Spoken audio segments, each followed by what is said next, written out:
per kovo 11 mačiau komentuoja, kad va, čia visus prisimena ten per kovo 11, čia viskas labai gerai.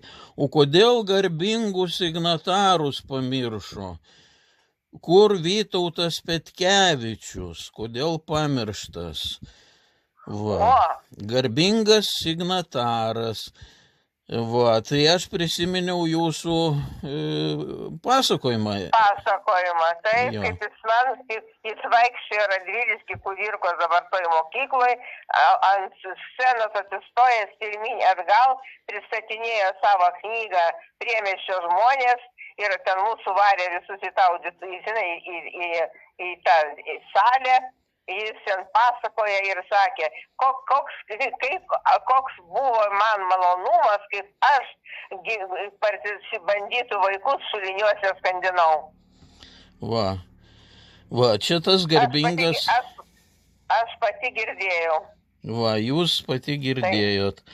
Tai va. Nes aš buvau, neatsimenu, gal 8 ar 9 klasėje ir jis tenais buvo partijos sekretorius ir jis parašė knygą Priemiesčio žmonės ir jis, kai buvo Stribas 16-metis, tos bandytų vaikų šulinį skandino.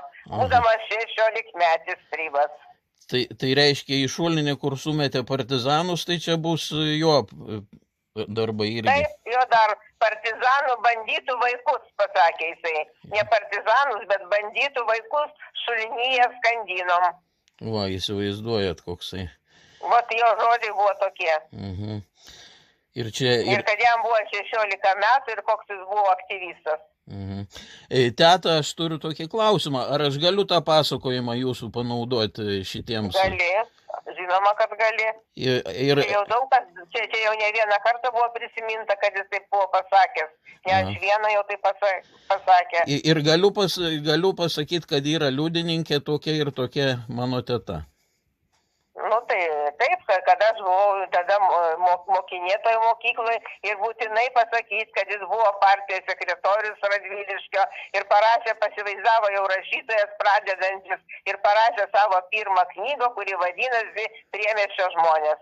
O ir jis tos knygos pristatymo metu ten pasakoja, koks jis buvo aktyvus pogrindį, koks jis buvo aktyvus Stribas. Viskas aišku.